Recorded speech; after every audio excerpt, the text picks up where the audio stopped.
The Black Death was one of the most harrowing tragedies in European history. Erupting in the mid-14th century, it claimed millions of lives and left consequences that echoed for centuries, reshaping the very fabric of Europe's economy, culture, and daily life. It began in 1347, though its origins reached back much further. The disease was caused by the bacterium Yersinia pestis, a lethal pathogen that thrived in rodents and spread to humans through flea bites.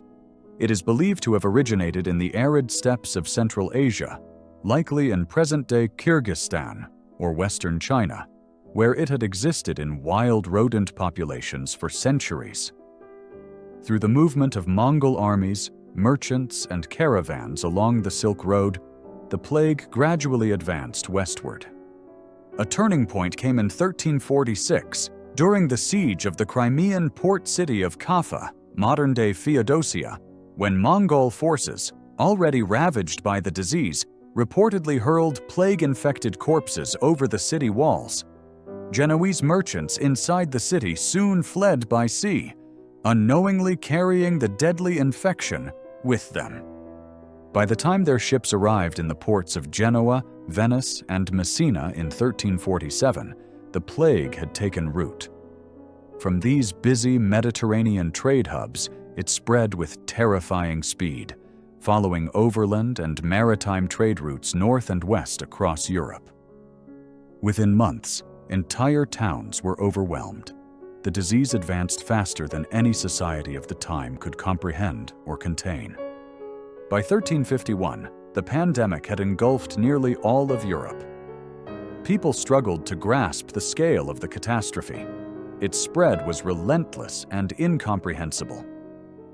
Estimates suggest the death toll ranged from 25 to 50 million, wiping out roughly a third of Europe's population. In some areas, mortality rates reached a staggering 70%. Cities became open-air cemeteries. Corpses littered the streets, and no one remained to bury the dead. No one knew how to stop it. Governments were powerless, and physicians were clueless. They lacked understanding of the disease's cause, and no treatment was effective. The symptoms were horrifying: raging fever, swollen and painful boils, and coughing with blood. Most victims died within just a few days of infection. Many people in Europe became more religious and extreme in their beliefs. They were scared and confused, so they started blaming certain groups for the disease, such as Jews, lepers, Romani people, friars, foreigners, beggars, and pilgrims. People with skin problems like acne or rashes were often mistaken for lepers and were even killed. Because doctors and leaders didn't know what caused the plague or how to stop it, people came up with their own ideas. Some thought the planets or earthquakes caused it. Others believed Jews had poisoned wells. Many thought the plague was a punishment from God for their sins, and hoped that praying or asking for forgiveness would make it stop. Plague doctors during the Black Death wore long, wax-coated robes, gloves, boots, and wide-brimmed hats to protect themselves from infection. Their most iconic feature was a bird-like beaked mask stuffed with aromatic herbs and spices to filter out bad air, which people at the time believed caused the disease. Glass lenses shielded their eyes, and they carried wooden canes to examine patients from a distance without touching them. The outfit was based more on superstition than science, yet it became a terrifying symbol of death and despair across Europe. Over time, the first signs of resistance emerged.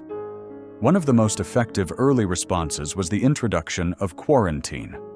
In Italian ports like Venice, ships suspected of carrying infection were held in isolation for 40 days, a practice that gave rise to the term quarantine. Hygiene became critical. People began cleaning streets, removing waste and bodies. Authorities banned public gatherings and markets to limit transmission. Nature, too, played its part. Survivors developed immunity, and the bacterium began to mutate, slowly losing its lethality. The economic fallout was devastating. Fields lay untended, trade collapsed, and urban life came to a standstill. Yet the crisis sparked change. A shortage of labor forced landowners to offer better wages, and peasants gained unprecedented rights. This shift marked the beginning of the decline of feudalism. The plague also undermined the authority of the church. Many clergy died or abandoned their flocks, and with that, people began seeking new spiritual paths. New religious movements emerged, and a greater focus on earthly life took root. This shift was reflected in the art of the time, with themes like the Dance of Death, also known by its French name Danse Macabre. It was usually a painting, mural, or woodcut that shows skeletons or personified death-leading people from all levels of society in a dance toward the grave. It might show a king, a nobleman, a merchant, a peasant, a child, a bishop, all holding hands or being pulled along by skeletons in a long procession. The idea is simple but deep. Death comes for everyone, rich or poor, powerful or weak, young or old. No one can escape it, and in the end, we are all equal. Urban design evolved in response to the plague. Cities were rebuilt with wider streets to curb disease transmission. Sanitation improved. Clean water systems were introduced. And for the first time, hospitals and quarantine zones became widespread. Political instability followed. Many nobles and rulers perished, and their successors were often unprepared for leadership. In 1381, England experienced a major peasant uprising known as the Peasants' Revolt. Triggered by unfair taxes, poor working conditions, and laws that froze wages after the Black Death, thousands of laborers marched on London demanding justice.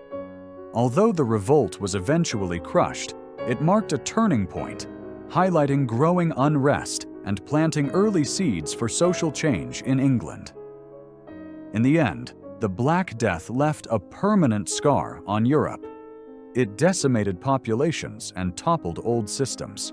But paradoxically, it also became a catalyst for transformation in medicine, urban planning, thought, and culture. In the ashes of devastation, people sought new ways forward, searches that would eventually lead Europe into the Renaissance.